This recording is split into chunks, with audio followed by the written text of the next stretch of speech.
In this video, we're going to be looking at how to hide total likes on your reels and posts on your Instagram application. So let's just get straight into the video.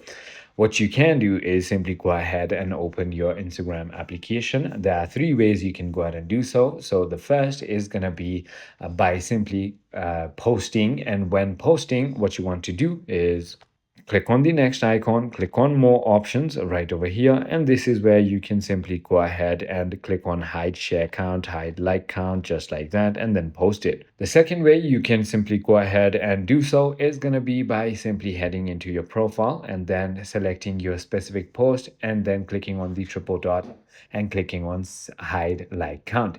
It is as simple as that. And if you want to do it for every single post you have, then all you need to do is click on the triple lines icon right over here.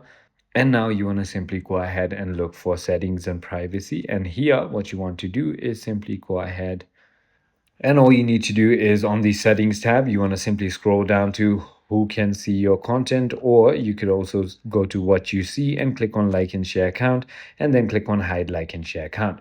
It is as simple as that. I hope this video clarified everything for you. If you have further more queries, feel free to comment down below, and I'll see you on the next one.